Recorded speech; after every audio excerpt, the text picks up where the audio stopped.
All right. So good evening, everyone. My name is Lutalo McGee, and I am the project manager of the Housing and Wealth Committee at the Chicago Urban League and the president-elect of the Chicago Association of Realtors. I'm joined tonight by Ramona Brooks of our Appraisal Subcommittee, who will be monitoring the Q&A for your questions. I want to again thank the CEO and the president of the Chicago Urban League, Karen Freeman Wilson, and the vice president of Housing and Financial Empowerment, Senator Pam Stalling, for establishing this committee to tackle issues around housing and wealth generation and the impact of appraisals. And I want to thank those members of our general committee that have dedicated their time the past year to show up to do this work on behalf of others.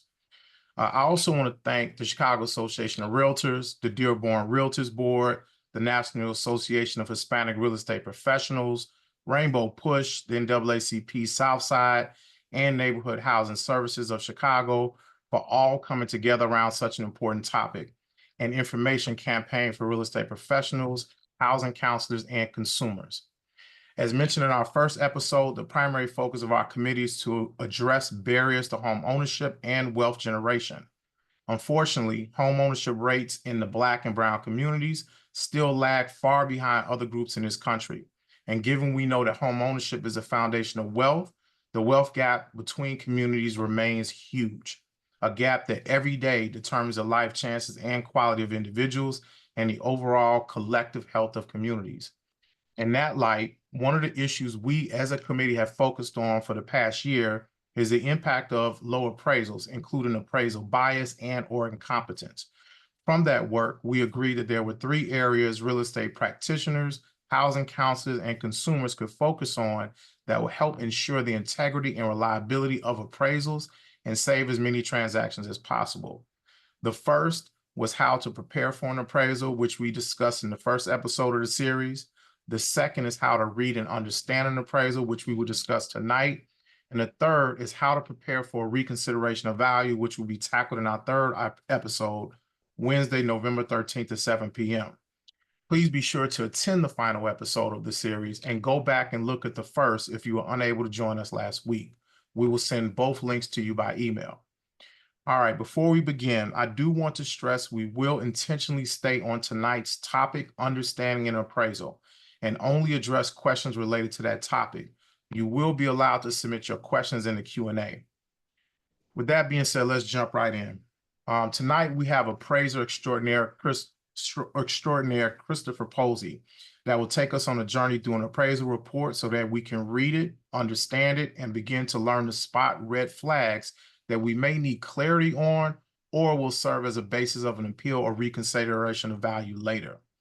Chris is both a respected member of our Housing and Wealth Committee here at the Chicago Urban League and the founder and owner of CJP Appraisal Services, an MBE and BEP certified company.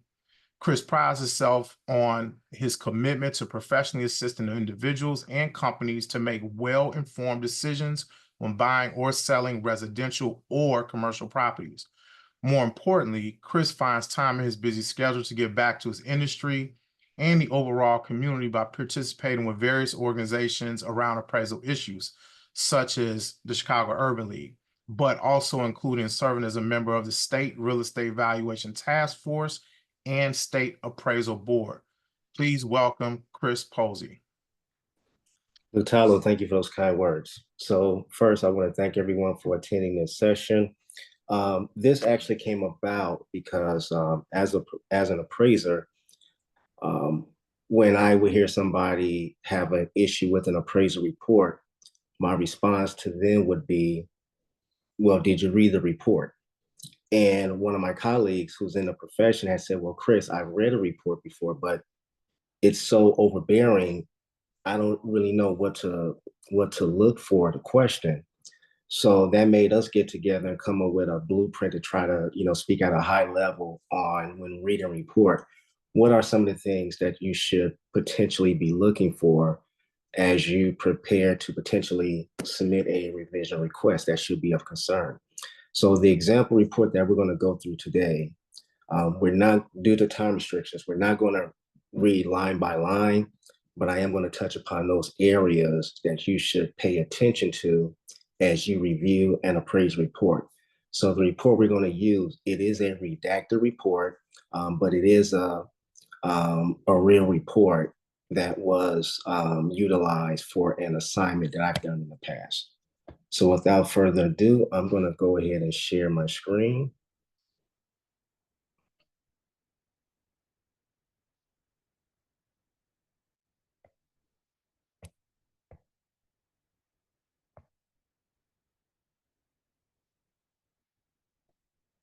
Okay.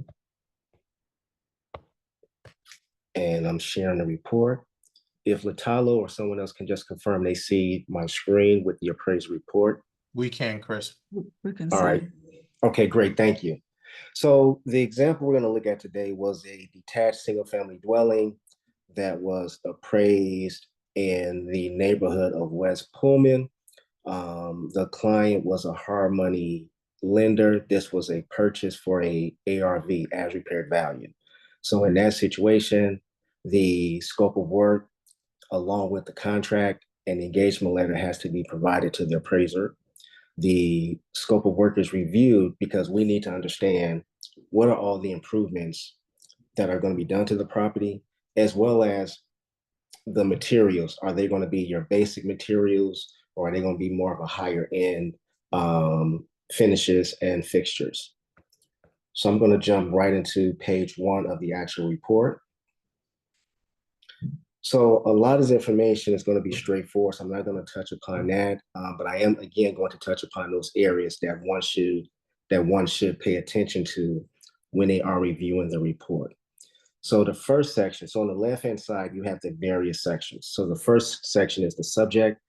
So this is basically your general information, right? The address, owner, borrower, legal description, PIN number, the neighborhood, who the client is, as well as if the property has been listed for sale in the last 12 months.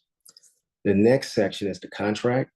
So basically, as part of the appraisal assignment, not only are we doing the appraisal report, but we also have to review that sales contract in detail.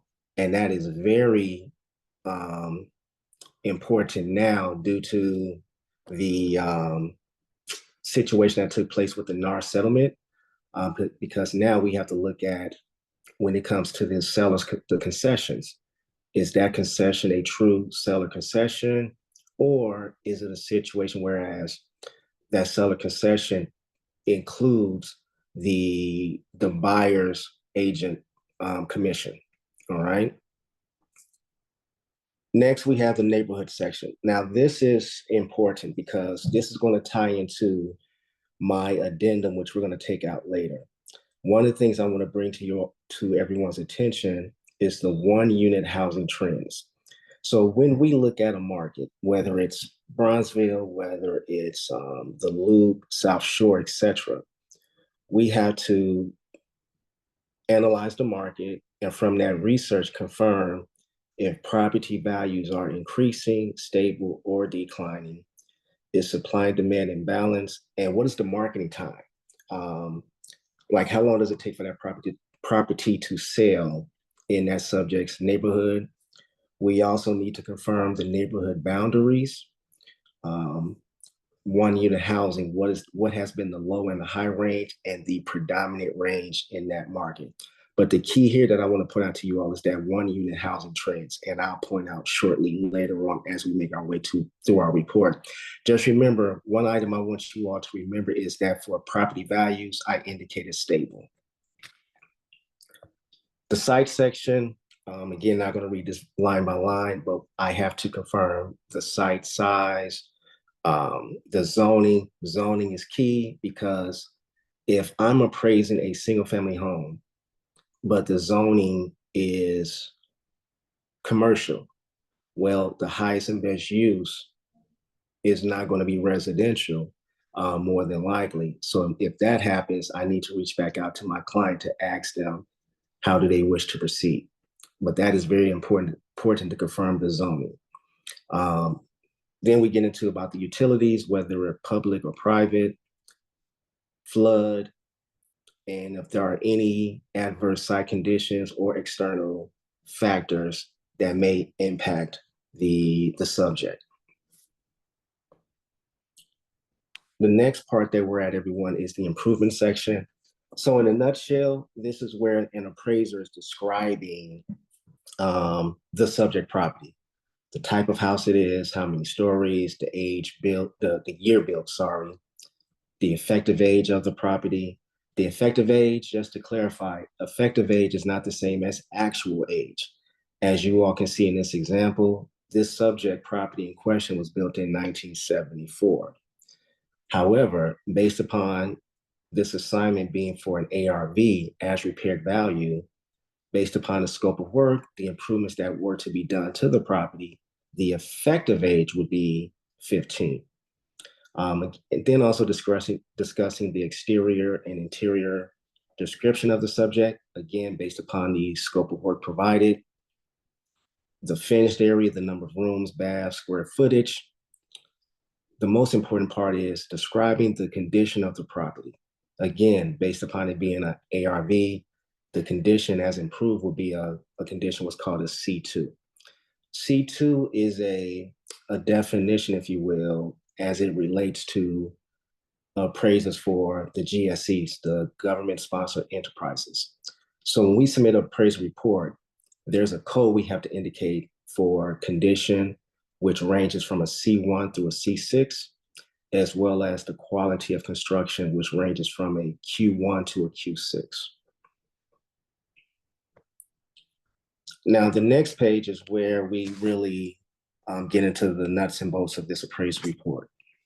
So typically, this is the main thing you want to look at and review in an appraisal report. This is called the sales comparison approach grid. So basically, in a nutshell, after I inspect a property, do my exterior and interior observation of the property, sketch, photos, measurements, etc., I then have to then research comparable sales based upon my search parameters, which in this case was the subject's neighborhood, sales that closed in the last 12 months as well.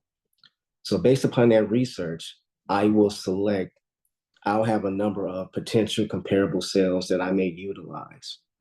I'm then going to filter down and select, discard those that may not be a true appropriate comparable to utilize. After going through those potential comparable sales, in this situation, I selected three, I believe, 3 closed sales and 1 active listing. So what we're looking at here are the 3 closed sales in the subject's location. From there, an appraiser has to make adjustments for various differences in the subject's market area.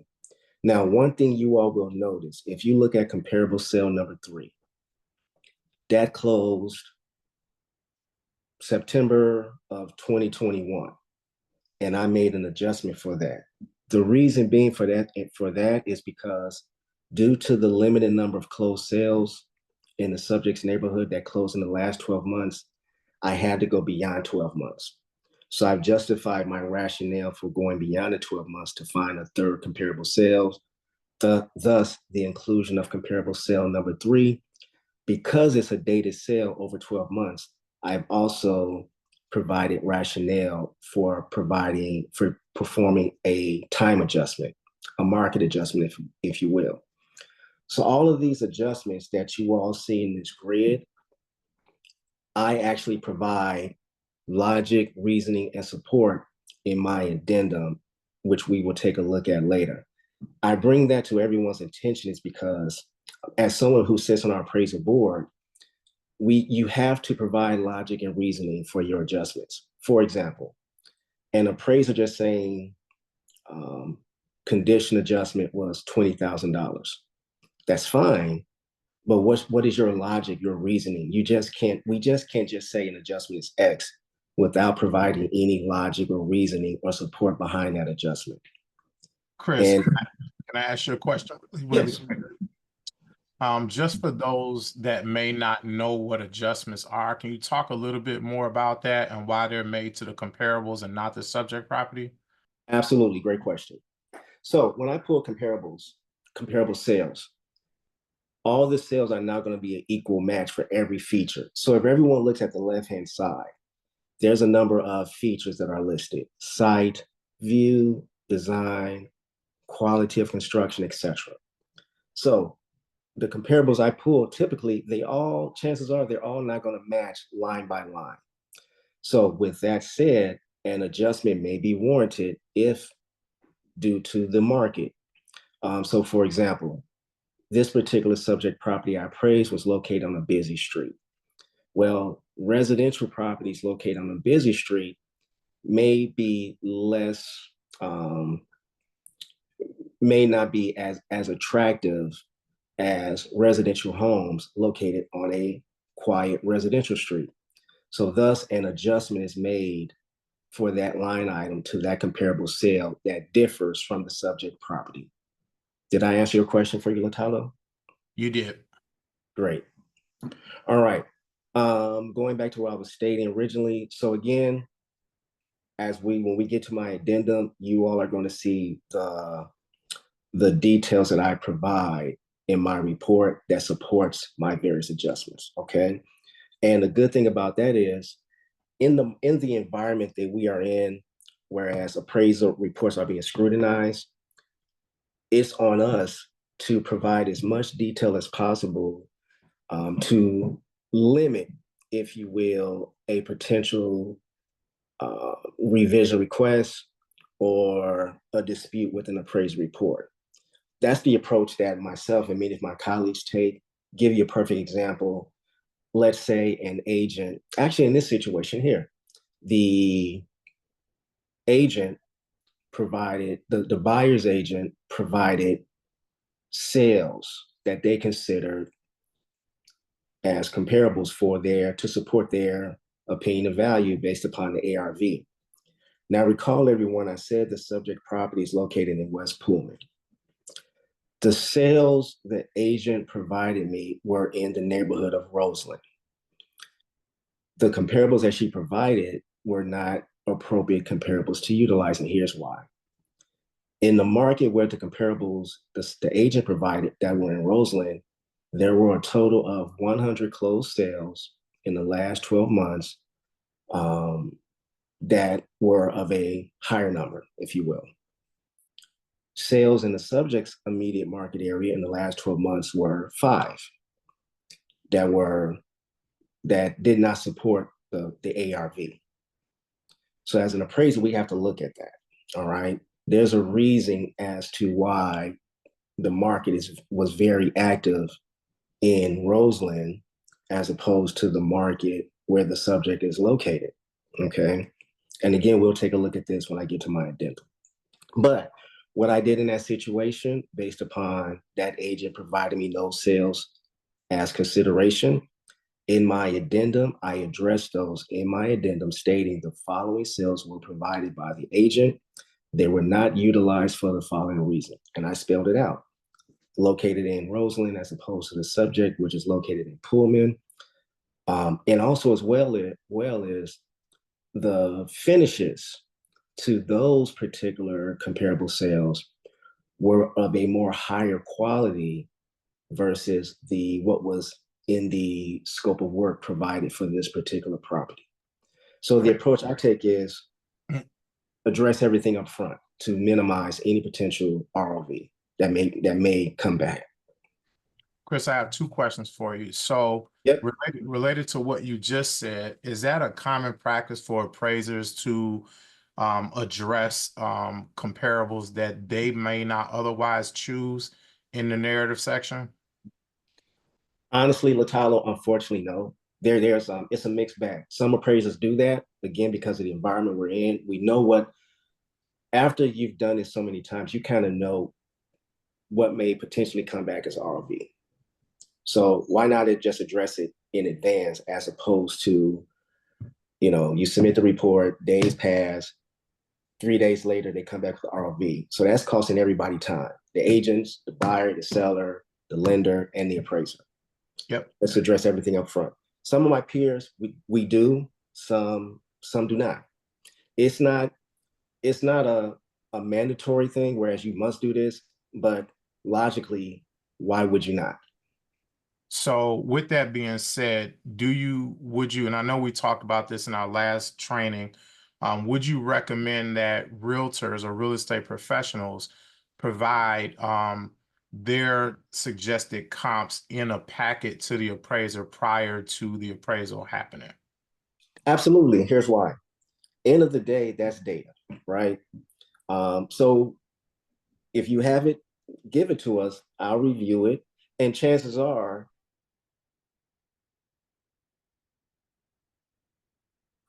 and again, the appraiser still has to do their research, right? You just can't take what's given to you and just go with that. You still got to do your own research. What I may pull will overlap with what was provided to me by an agent. Yep. Now, if I don't overlap, okay, what's going on here? I need to ask that question. And so I will go to that agent and ask that question. Hey, can you explain to me, X, Y, and Z? Why did you, look at these comparable sales? Because maybe, again, we're human, right? Even though we're looking at the same information from MLS, there may be something that potentially I may be overlooking. So I will call that agent to ask the question. Yep. Chris, thank you. And I promise that'll be the last question that takes us off topic. In the last question that someone posed in the chat, and I'll turn it back over to you, is do you encourage real estate agents to make adjustments when given an opinion of value? Or is that something that No. Good. Actually, that's a good question. So there's a group I'm in on social media. It's called Ask the Appraiser, created by a good buddy of mine. So the purpose of that group is basically for our peers, if you will, non-appraisers, if you will, to ask questions to the appraisers that they may not know. One of the things we have to realize is everybody doesn't know what or how an appraiser does a report. So one of the number one questions that constantly gets asked in this group is, how much does an appraiser adjust for a bedroom, or how much do they adjust for a bathroom? And it's not that's not the appropriate question. No appraiser can simply say in any market that a bathroom adjustment is this, or a bedroom adjustment is this, or location adjustment is this. Everything is derived from the market, and that's going to tie into and get to my addendum. Everything is tied from the market. So I would tell any agent, please don't please don't just apply adjustments. Please don't utilize these numbers in this report as adjustments. This is all what you all are seeing is derived from the market, which we'll take a look at shortly. Yep. All right. So at the end of the day, after I make my various adjustments, let me take a step back, everyone. So I want everyone to look at the sale price at the very top of each comparable sale. Comparable 1, the sale price was $130. Comparable 2 was $165, and comparable 3 was $140. So that is a range of $35,000. So after an appraiser makes the various adjustments to the various line items for the features in the sales comparison approach grid, that range should get a little tighter. All right. If that range goes in the opposite direction, so let's say your range goes from, I have a difference initially of 35,000, and let's say after making my adjustments, it then spreads, gets even wider to 65,000. Well, that's a problem. That's not a valid report, and an appraiser cannot reconcile that. Your number should get tighter after you make your various adjustments. So now if you look at the very bottom, after making my adjustments, we have the adjusted sale price of comparables. So now that range has gone from 35,000 to 3444, under what? That's under a little bit over 20,000. All right. And based upon the scope of work that was provided, my final pane of value for this particular assignment was, I believe I gave, and we'll see this in the addendum, I gave greatest consideration to comparable number 2 in my report because it was the most recent sale of the 3 comparable sales in my report. Now, because I knew the situation with this assignment, I also decided to include an active listing. So the purpose of an active listing is to provide further support for my final pane of value. So on the next page, we are looking at comparable sale number 4. It's actually an active listing. It was originally listed. The list price was 214,000 plus. And after making my various adjustments, the adjusted sale price of this comparable was right under 158,000. So that provided further support for my adjustments. All right, so now everyone, we're going to scroll down to my addendum. So this is where the meat of the report is at. So again, being on the board, a lot of folks may think an appraisal report is just simply taking some pictures, measuring, using some canned commentary, and it's really more to it than that. Some people think an appraisal is just simply the form. Well, the form is not actually the report. It's the research and analysis that one puts into the report to provide their client with a credible report. The approach that most peers take when writing an appraisal report is from the standpoint of, if I ever have to take the witness stand regarding my appraisal report, can it stand on its own? Or if someone ever files a complaint against me to my state board, will that report stand on its own? Or will I have to go visit the state board regarding an issue with my report? All right. So one of the things we have to remember as an appraiser is when that report goes to the lender, right, and the underwriter is reviewing the appraisal report, chances are they're probably not from this neighborhood. So at a minimum, an appraiser should provide a brief discussion about the neighborhood. It doesn't have to be drawn out. You don't have to tell the history about West Pullman, for example, but just provide at a high level some general information as far as, like in this example, I discussed about how Pullman is one of the 77 defined community areas located about 12 miles from the Loop, Chicago's downtown business district. It's adjacent to Lake Calumet. I described the public railroad commuter service available in the subject's neighborhood, some of the major arteries as well. Now, before an appraiser can even determine the subject's market, they have to research the market conditions. So in this section here, I analyzed in this particular report, the last 3+ years. So I looked at what has taken place from 2020 up until the effective date of this report. I looked at the number of units sold, the marketing time, and the median sale price in this subject's neighborhood. And I looked at Pullman as a whole. So remember, everyone, in Pullman, you got historic Pullman and you got West Pullman. So that's another thing as well.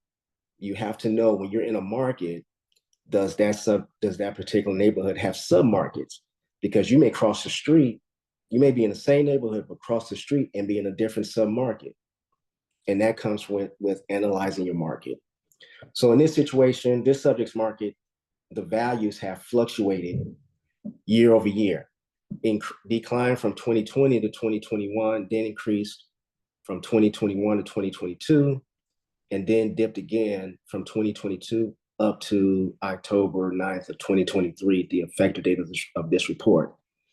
So based upon that fluctuation, it was my professional opinion that this subject's market is stable. So this is the reasoning, logic, support that I spoke about earlier, providing support.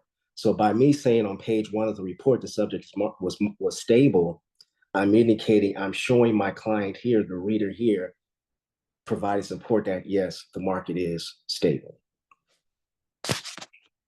Scrolling down, I need to confirm zoning because again, if the subject doesn't conform to the zoning in that location, well, is it non-conforming?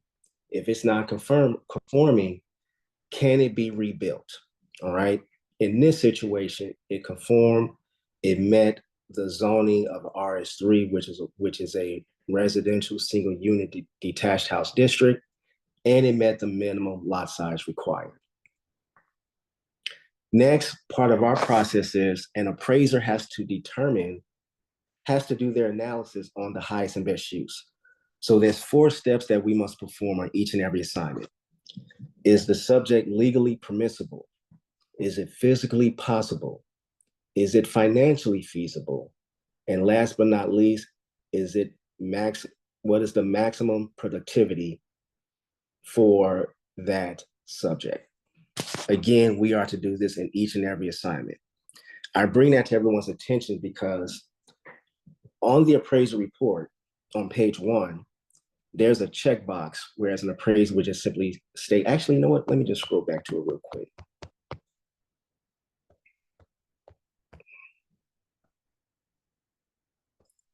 So in this site section, there's able to use your cursor to point to the section. I'm on my iPad. Okay, got it. So we're at the site section, and the 4th line reads, is the highest and best use of subject property as improved the present use? So you have the option to select yes or no. But notice, not only do I select yes, I say see attached addendum. Some peers may just simply select the yes checkbox and that's it.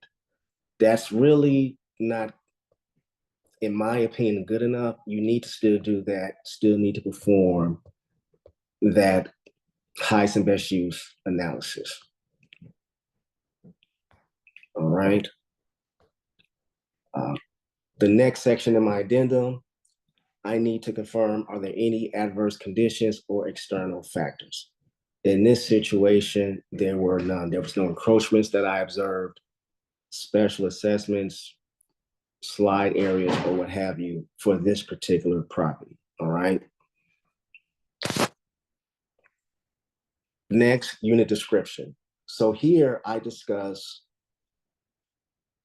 the features of this subject as of the date of the appointment.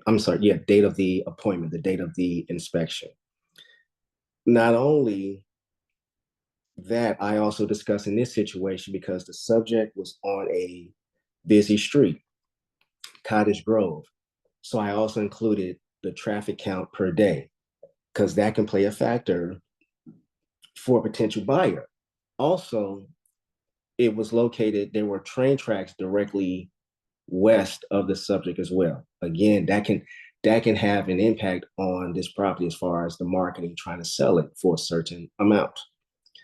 I discuss, not only do I describe the first floor, but I also discuss the scope, according to the scope of work, the kitchen is to be demoed with new cabinets, countertops, etc.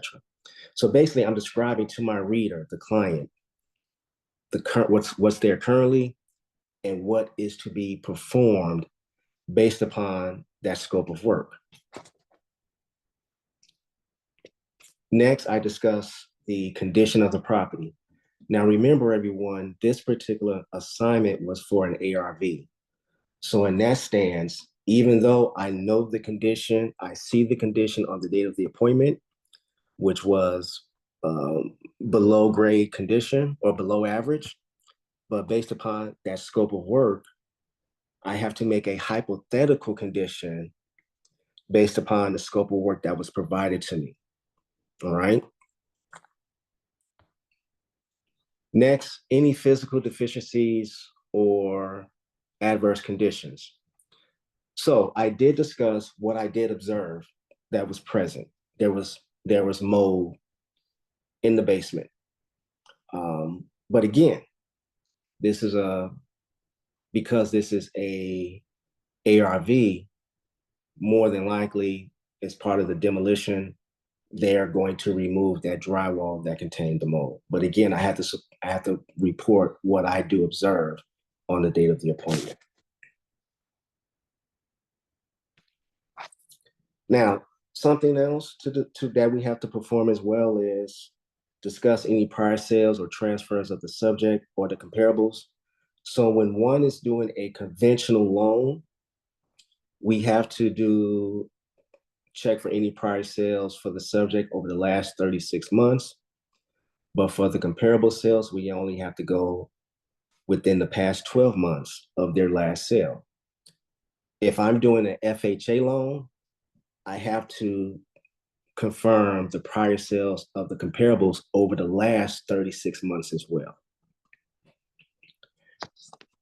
Next, we get to the summary of the sales comparison approach. Now, this ties into the sales comparison approach grid that I spoke about, everyone.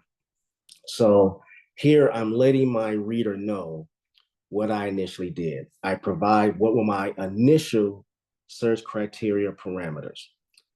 And I also let my reader know, because of the limited number of comparable sales similar to the subject, the search parameters were extended beyond the last 12 months, thus the inclusion of comparable 3. Okay. I then advised my client what were the results, what was the range, and what was the median and average sale price as well. I also advised my client, so they have a better understanding, that these 4 sales in my report, not only are they located in the same neighborhood as the subject, but they're located less than a half a mile from the subject and did not cross any major boundary. Okay. Now, typically what I do is, in my reports, as well as many of my peers, we do an analysis. So this is where we get into, everyone, those adjustments that we saw earlier in the sales comparison approach grid. So basically here, everyone, this is where I provide my logic, my reasoning, my support for all the adjustments that I made in the sales comparison approach grid. I point that out, everyone, because an appraiser just can't simply pull numbers out the air. I'll give you a perfect example. I've asked, true story, as part of my job, I sit on the appraisal board and I review the audit logs of trainees that wish to elevate up to a certified residential or certified general appraiser. One of the steps that I perform is, when I'm reviewing those reports from the trainees, I typically will give them a call, and just to share some tips, some best practices, or things to be aware of. My thought is, let's catch those right now while you're a trainee, as opposed to you're 10 plus years in the profession and you're still making the same error. And in one stance, I asked the trainee, I said, hey, I see that, you made the various adjustments. You advised what the adjustments are. How did you, what was your support for those adjustments? And the trainee said, oh, we have a spreadsheet in-house. Folks, no appraiser should base their adjustments off a spreadsheet. There's no spreadsheet that you should keep in-house that shows you what you should adjust various line items for in your report. So I did share with that trainee. I said, don't do that. That's not how you should apply your adjustments. And she was very receptive. All of them are. They're very receptive of that information that I share with them, because if I can address that now, that can potentially lessen them having to come in front of the board with an issue. All right. So if you all notice, there's a lot of commentary, again, for all my various adjustments that I applied. Again, logic, reasoning, and support. This definitely helps with when you submit the report. In addition to that, some of you all may or may not be aware, Fannie Mae has been very active with submitting complaints against appraisers. The number one complaint is appraisers not providing logic, reasoning, or support for their adjustments. So, Chris, I know you said this a couple times, but I just want to repeat this.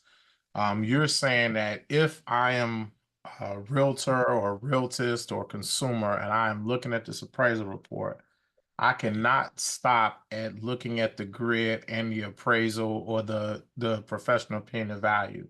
I need to come to this narrative or this summary and look at the logic behind what the appraiser did. You got it. You should. Now, and I will say this, Latalo, many peers, we do perform this. We do provide the reasoning, logic, or the support. We do have, just like any profession, right? You have a couple of bad apples. Some peers don't. And the thought behind that is, and I've had debates with peers about this. I just need it in my work file. As long as it is in my work file, that's all I need to do. And I counter them with, well, if it's not needed in the report, then why is Fannie Mae filing complaints against appraisers then for not providing the support or the logic or the reasoning in the report? It takes how much time to simply, if it's in your work file, add it in your report. It takes a few minutes, or maybe 10, 20 minutes, whatever. But doesn't it make sense to address it up front as opposed to potentially opening yourself up to a complaint from Fannie Mae because supposedly it's in your work file? Makes sense to me. Yes. Now, what I've noticed though is on some occasions, it's not in their work file. So this goes back to some of our peers just pulling numbers, whether it's from a spreadsheet or they know the market, if you will. All right. Chris, So after, we have another question. yes, Given a limited market where there are not many sales, are there specific boundaries in location and/or time that should be considered? that's a great question. So there is no rule that says an appraiser just must stay in Beverly or an appraiser must stay within the last 6 months or 12 months. However, you must provide logic or support for needing to go to the neighboring neighborhood or going beyond the last 12 months. The example I gave earlier when I talked about my comparable sale 3, due to the limited number of comparables in the subject's market area that closed in the last 12 months, the appraiser had to extend their search beyond the last 12 months, thus the inclusion of comparable 3. Now, that ties into the next point of that question, going to the other neighborhood, right? So let's say, even if, and I did this, even if I had utilized one of those comparable sales from the listing agent, right? The closed sales that were provided by the listing agent that were from Roseland, right? Well, an appraiser also has to look into, okay, if I use this sale from another neighborhood, is there a market reaction for location? So in that situation, I did an analysis, looked at what was the median sale price of those 100 homes. What were the median sale price of those homes in Roseland versus the median sale price of my sales in West Pullman? And there was a difference of 40. Roseland was superior. It was a difference of like 40 something percent. So even if I had utilized a comparable sale from Roseland, and then made the adjustment for location, the adjusted sale price of that comparable from Roseland would have been in the 150,000 range. So it would also be within the range of my final payment value. So again, there's no rule that you cannot, but as an appraiser, you have to have rationale for doing so. I'll give you another example. Let's use Roseland again. There were 100 sales in Roseland. And let's say majority of them closed within the last 6 months. And I decide to use comparable sales from Morgan Park. Why do I need to go to Morgan? Why would an appraiser need to go to Morgan Park or even Pullman to find sales, whereas I got an enormous number of comparable sales to utilize from Roseland that closed in the last 12 months? Did I answer that person's question? I believe so, Chris. Thank you. Great. So after the appraiser makes all, the various adjustments, then they have to do what's called a reconciliation. So when an appraiser does an appraisal report, there's 3 potential approaches that one can take. The main one that's typically used for all GSE assignments is the sales comparison approach. Then we have the cost approach and then the income approach. In this particular situation, I utilized only the sales comparison approach. Here's why. The income approach was not applicable because this particular type of property is mainly utilized for owner occupancy versus income. The cost approach was not applicable due to the age of the subject. The cost approach is more applicable for either new or relatively new construction. Even if I had utilized the cost approach for this particular assignment, I would have had to depreciate it so much because of age that it would not have been reliable. So in that situation, at the end of the day, the only approach that was applicable for this particular assignment was the sales comparison approach. And then I have my conclusion, and here I'm advising the client greatest consideration was given to comparable two due to being the most recent sale, having closed within the last 30 days from the effective date of this report. Least consideration was given to comparable three due to being a dated sale. Okay. Next, what we're looking at here, this is just more of a standard verbiage that's required when doing appraisals for GSEs. What I'm doing now, folks, I'm looking for some other items to look for as well that may be appropriate for the attendees for this event. All right. Now, in this situation, so remember, folks, I appraised this property at 150 ARV. Okay.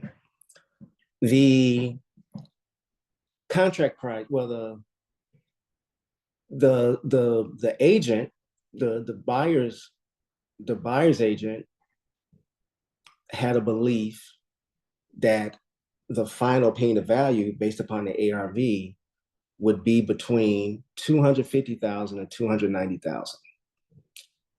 They based that on the comparable sales that they pulled from Roseland. They did not have, and also they had one sale from historic Pullman that was a row house that was completely gutted and renovated. So that too was not a true comparable sales. They deliberately overlooked the sales that were located less than a half a mile from the subject. The reasoning behind that, folks, was because those sales did not support the number that they were trying to obtain. Why is that important? So let's say I would have utilized all sales from Roseland for this particular assignment, and I came in at 250, 260,000. Everybody closes, the lender's happy, the buyer's happy, the seller's happy, etc. Let's say 2 years down the road, and let's say Fannie Mae buys the loan. 2 years down the road, I'm the lucky winner for Fannie that they pulled this report to review. From their review, they're going to say, wait a minute, there are sales less than the amount from the subject that the appraiser did not utilize. Fannie Mae is going to go back to that lender for them to buy the loan back because they're going to say, I overlooked sales in the same neighborhood as the subject.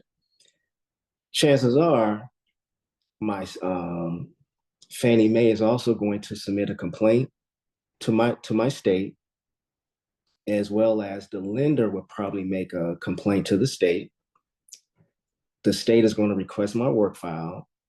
They're going to call me in for either an informal or a formal hearing. And they're going to ask the question, why did you not utilize these sales in the subject's neighborhood? And I'm not going to have a reason. I'm not going to have a logical reason for such other than they didn't support the number needed for the deal. That's not going to be a very good day for me. Actions could be a fine, a hefty fine. My license may be suspended. And that will reflect on the state's website showing that I've been disciplined.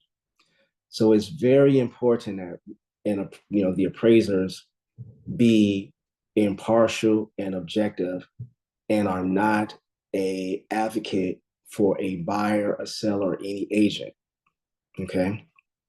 So in this situation, because I knew there was a chance the agent was not going to be happy, which they were not, but I stated my addendum. The final paying of value was completely independent of any list price or agreed purchase price, nor is it required that or mandatory, this be equal to any list price or purchase price, and of the purchase price and the scope of work combined. And if the client or any other requesting party provides sales or listing to consider, rationale needs to be provided from the requesting party as to why they believe that the sales or listings provided are better indicators of the subject's value. Okay. So let me be clear, or let me ask you this for clarity, Chris. So when you look at the contract and the contract price, you're not using that as a guidepost for how you value or how you come up with the professional opinion of value? Great question. No. and here's why.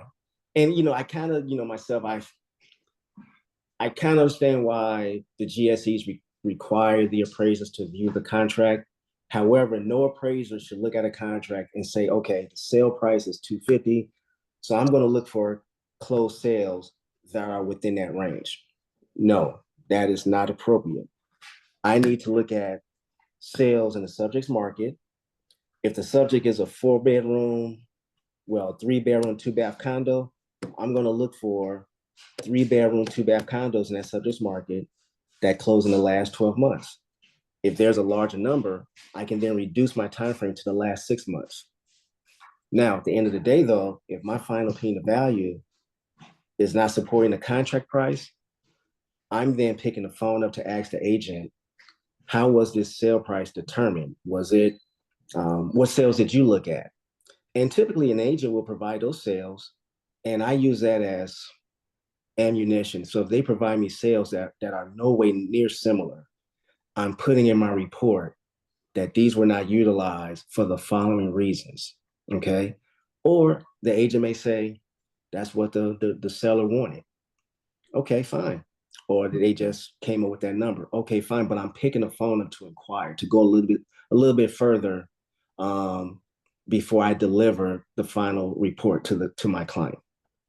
So let me ask you a question in connection to that. What if the broker or the homeowner or seller say, we didn't look at comps, but we did get 10 offers in, and these offers were all higher than the sold comps by, let's say, $20,000. How much do you factor that in? And is that reflected, or should it be reflected in your appraisal report? Another good question. So typically what I'll do, when I'm told that there are multiple offers, I'm actually putting that in my addendum, in my analysis of the contract. Because I've asked that question, and agents will be very receptive of providing that information. But even with multiple offers, so something that one has to be careful of as well is, just because there were multiple offers and the seller accepted the highest offer, that doesn't necessarily equate to the final opinion of value being equal to or even greater than that contract price. Now, typically what I've seen, Latalo, is if there's multiple offers, from my experience anyway, from what I've seen lately, that typically ties into the subject's market increasing, okay? If an area is stable from what I've seen or even declining, well, chances are the number of multiple offers, with one being way above list price, will probably be a little bit slim, okay? But again, even with the multiple offers, the final opinion of value is still impartial and independent and objective. But however, the appraiser must also, they take that demand in consideration when they do the analysis of the contract. Yep. And one last question, I'll, of course, give it back to you. And this comes from the Q&A. Where does the 1 mile rule and within the last 90 days of sale come from? Is that something that realtors or consumers or realtists should be paying closer attention to? Good question. That's typically from the client. So I'll give you an example. There are appraisal management companies out here that order appraisal assignments. I don't work with them, but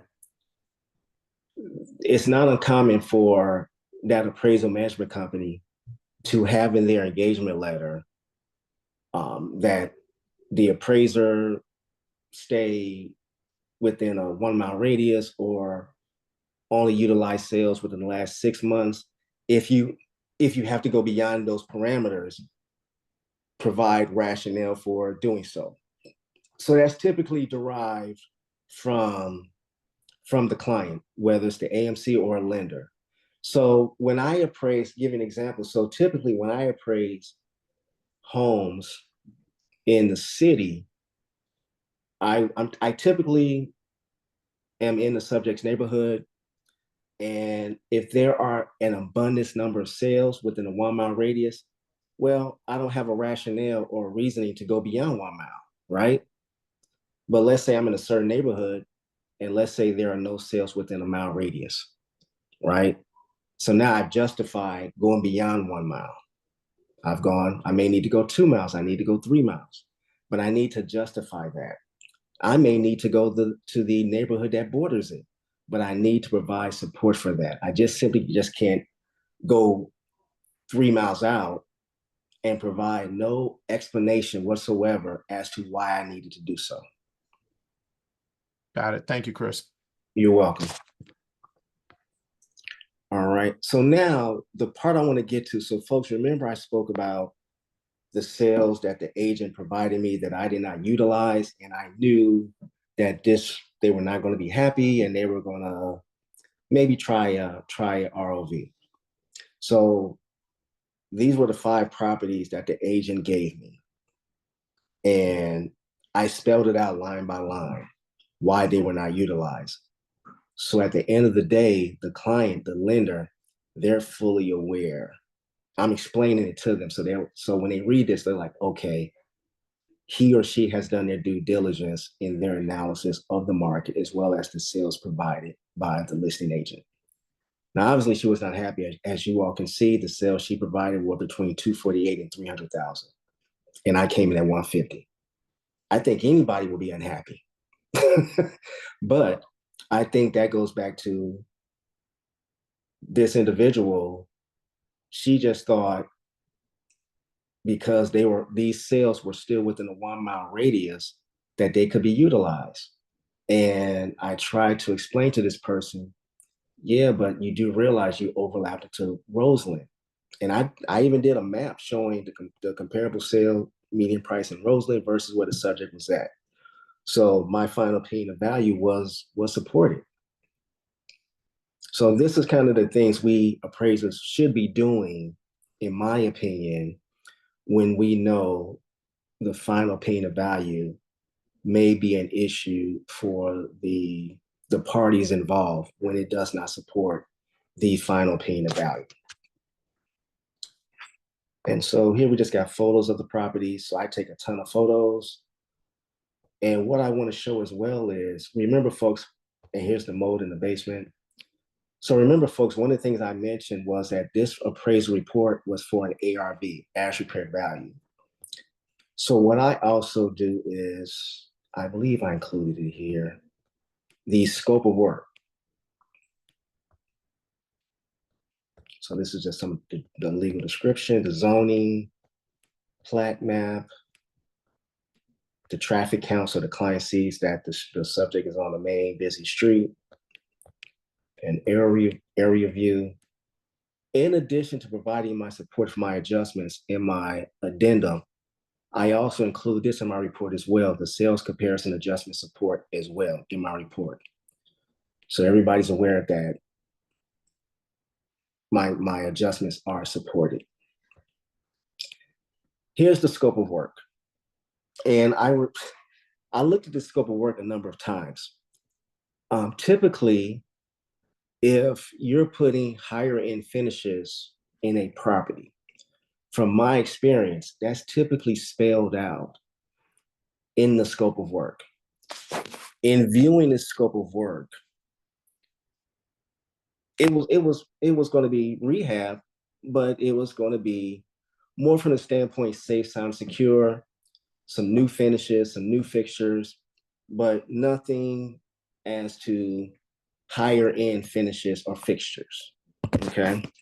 So I put that in the report as well. So the client sees the scope of work and they can also see, okay, I understand the appraiser's logic or reasoning behind their final opinion of value. Okay. Everything else is more of a lender requirements and then my license. So everyone at a high level, I know I kind of try to cover a lot in a short amount of time, but those are some of the things when you review a report, those are some of the things you should probably be looking at that should be provided in a report, okay? I would also say that if an appraiser does not provide logic, reasoning, or support for their adjustments, I would probably make that part of the revision request, that I see the adjustment, but there's no logic, there's no reasoning, there's no support behind that adjustment or adjustments. Okay. And also as well with the comparable sales utilized. If you think there were some other sales that should have been considered, provide that. Chances are they might have already been provided and the appraiser from their analysis determined they weren't appropriate. And if they weren't and the RV is submitted, they could, advise why. It's always a good idea. It's preferred from my experience. When it comes to these ROVs, we appraisers, we should respond accordingly in a professional manner. Because one of the things we have to remember is the home is one of the biggest assets anybody will invest in, right? So if you're coming in less, a homeowner, we are emotionally tied to our home. It's our biggest investment. So when you come in less than what I anticipate, at least explain why. Yep. A homeowner, and I've had a few unhappy homeowners, but they understood my report because I provided the logic, reasoning, and support behind that final opinion of value. So Chris, with that being said, let's kind of dig into some additional possible red flags that that one might see when reading an appraisal. But I'm going to start prior with some of the remaining questions in the Q&A that are related to this topic. All right. Sure. So the first one, I'm going to ask is, does the appraiser consider properties under contract? And if a property that was not on the I guess not part of the consideration, but it closes prior to the that comp closes prior to the subject property closing, does the appraiser go back and revise and call the realtor and I guess change the appraisal at that point? Wait a minute. Can you restate it? Yeah. I can. So after you visited the property and done the appraisal report, and prior to it closing, if there's another comp that comes online, are you obligated to go back and say, hey, I know I did this appraisal report and came up with this professional opinion of value, but I saw that there was another property that closed and this changes what my professional opinion of value is? Are you obligated to do that? So let me make sure I understand this here. Yep. There was another property that closed prior to my effective date of my appraisal report? Correct. Or not prior, after. No, because in that situation, so let's say, what's the date? The Ninth. 9th. Yep. So if I inspect a property today, October 9th, and I did my report, I got all my comparable sales in there, report is done, submitted to the client. October 10th, a property closes. I can't use that because that property that closed on the 10th was after the effective date of my report. Hmm. So what if I'm a very ambitious realtor or realtist and I see something close much higher? Can I then encourage my client to request a reconsideration of value based on this new comp that came online? Well, let's define this comp that came online. Is it a closed sale or active listing?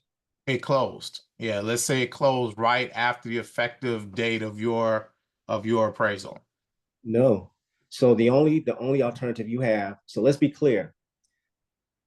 Any sale that closes after the effective date of the report cannot be utilized in that particular report. The only alternative that one would have is A new chances appraisal. are, a new appraisal, Mm, because that'll be a new effective date. okay. Thank you. Next question related to that. Um, Angela, if you can restate your question, I would appreciate it. Are there situations where the appraiser could consider private sales that didn't transfer on the MLS but sold through the registry? Absolutely. But here we have to be careful with that. So, give you an example. I did an appraisal in Aurora in a subdivision, and it was a 55 and older community, right? And I couldn't find any sales on the MLS. So I actually had to get my sales from the developer. So I went to their office, went through their book, their binder, and they had a ton of sales. And I was able to find comparable sales to utilize for my report. So in that situation, I have to explain to my client, due to no sales, because this is a unique situation, my comparables need to be other single family homes in 55 plus community areas, because your buyer has to be at least 55 years old, right? So that's a different market. That's a sub market. So I was able in that situation get sales from the developer and explain in my report that I had to reach out to developer to provide to get comparable sales to utilize for the report. Now, if I am in a Chicago neighborhood, whereas there's an abundance of sales on the MLS, right? But there are some private sales where, number one, the appraiser is not privy to those private sales because that information is not readily available, right? Two, what would be the rationale of using a private sale or private sales if one has an abundance of sales that were made available to the public that were sold on the MLS? Mm-hmm. Now, I'm not saying an appraiser cannot use private sales. I had one situation whereas I think I had 3 closed sales from the MLS and I had 1 private sale. And that was because the listing agent told me about that list sale. So I researched that sale via the tax records and contacting the assessor's website as well. And I utilized that sale as comparable for my report. All right. Because even though it was a private sale, it was still a valid sale to include, but I still had 3 sales from the MLS. So 3 sales from the MLS, 1 private sale, which was my comparable number 4. Got it. Um, Chris, you talked a lot about and you implied and I think really directly said that, if the narrative or the summary does not speak to why adjustments were made, that might be something that is a cause of concern or a basis of a reconsideration of value. What are some other red flags that a real estate professional or consumer can look at pretty quickly on an appraisal report and then raise an eyebrow? Well, there's nothing quickly that can just be reviewed. It gets into basically looking at those fields that I've kind of touched upon during this session. Um, One item that's in the market now that relates to bias is certain words that may be in a report. So some appraisers use a lot of just canned commentary. So if you all recall in my report, when I showed my addendum, there was a lot of details that I put in my report, right? Some peers may not do that, right? Some may copy and paste from Wikipedia, which is fine, but when you do that, Wikipedia may have certain words that are not appropriate to include as it relates to appraisal reports for lenders, right? Perfect example. We can't use the words when describing a bathroom. We can't say master bathroom. We can't say master bath. We can't say good. We can't say average. We can't say poor. Um, we can't describe a community as highly populated with immigrants. True story, I actually saw that in a report of a complaint that was filed in which the appraiser actually said in their report the subdivision was highly populated with immigrants. Yeah. What does that have to do with the home? Yeah. You're appraising the real property. You're not concerned about who who resides there or in the subdivision or their race or nationality. Okay. Any other things that might jump off the page, or even with reading, I won't say in depth, but a casual read that someone should be concerned about. I can't really say a casual read.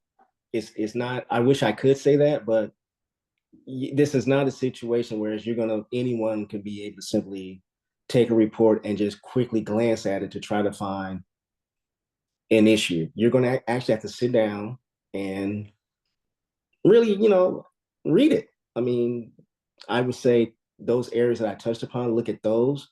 But to say quickly grasp something or just quickly pick up something, unfortunately, I can't sit here and tell you, oh, well, look for this or look for that. It's not that simple. Yep. Couple other questions. Can you speak to new construction and how the opinion of value is created or derived based on a new subdivision? So when we say new subdivision, I am assuming there are already new construction homes built in the subdivision that have closed, and now one is appraising a new construction that is to be built. Is that the situation?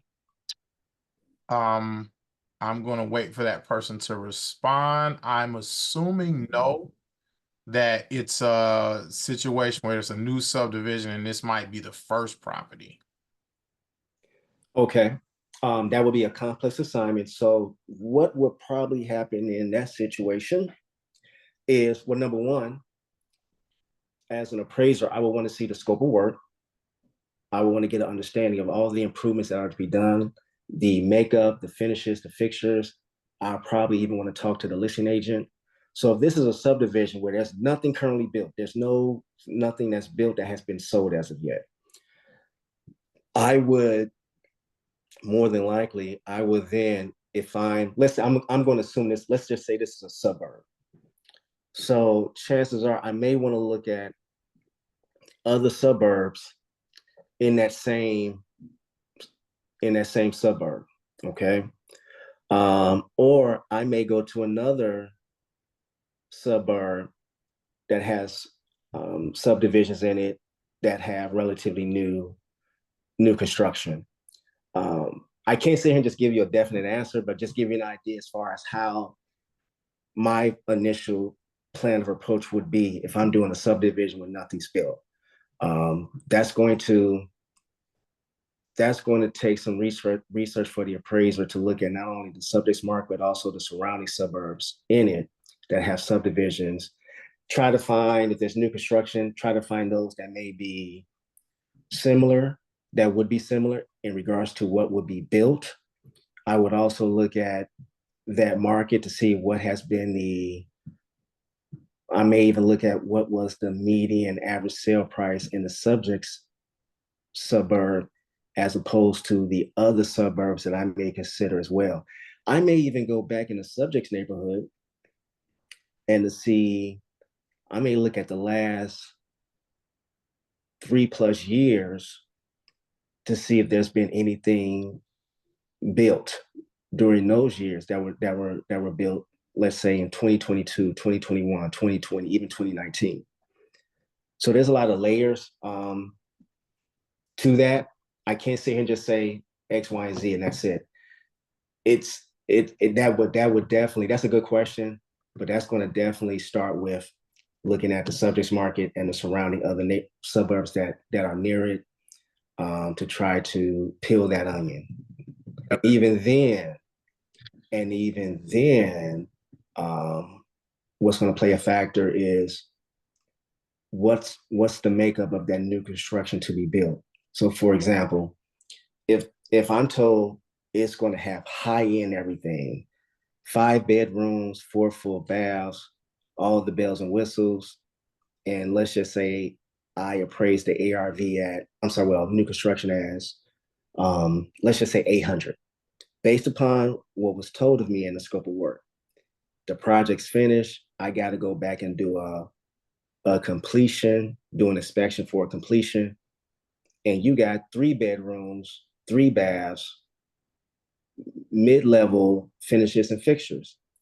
Well, that's not what was said in the original scope of work or what was relayed. Sounds good. Chris, of course, I want to thank you. And I will circle back. At this time, I do want to warmly welcome the CEO of the Chicago Urban League for a few remarks. Karen?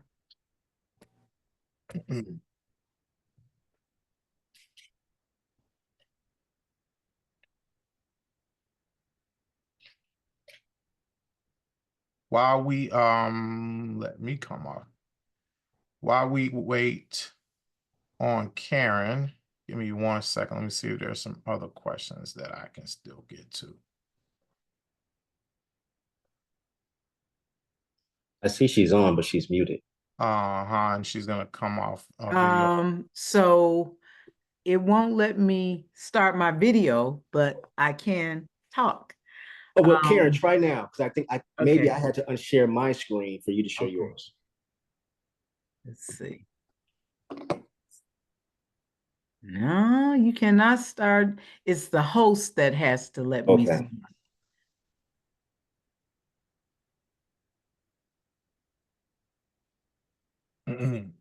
But here's what I'll say while we're getting that part done. I just want to take this opportunity to thank you, Chris, for just sharing your vast knowledge.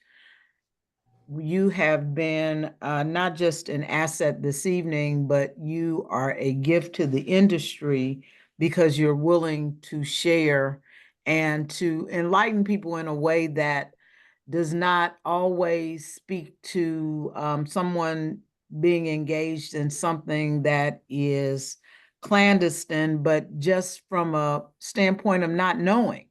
And so by you adding to that knowledge, by you being willing to share that tonight and with us who are not in the industry and with those who are, you have really helped this work, helped with this work, and added to this work. It's not that folks aren't behaving badly, but sometimes people behave from a place of not knowing. And you have outlined how that happens in a variety of ways. So thank you. Thanks to everyone who came on to the webinar tonight. This is something that is, I think, core to the work of the League because it's core to our efforts to help people become homeowners and ultimately to do it in a way that allows them to create wealth for their families. You can own a home and you can own one without creating wealth. I was in a event this afternoon and Nicole Hannah Jones was the keynote speaker, and she talked about the fact that her mother owned a home from the time that she was 6 years old, and it appreciated in value by $5,000. And that is the story of too many Black folks, too many poor people. And the only way we can combat that is to tackle those issues that hamper the utilization of homes as wealth building tools. So thank you. And thanks to everyone else. And especially thanks to Lutalo and Pam as you steward this work for the league. Thank you, Karen. And thank you, everyone that attended our webinar tonight and participated via submission of the questions. Chris, I want to thank you again for providing the information, tips, and advice to our attendees. We do not expect anyone attending tonight to leave here as an appraiser, but we do hope that the information provided helps you read and understand an appraisal report, and in some cases, properly advocate for yourself or your client when needed. Last, I do want to remind everyone that the third and final episode of this appraisal series by the collective organizations is Wednesday, November 13th at 7 p.m. The focus will be a training by appraiser Tom Schurer on how to prepare for reconsideration of value. So if you have questions, about, once I read the appraisal report or my client does, and we feel there are issues and we want to file an appeal and want to know how, please again register for the third part of the series.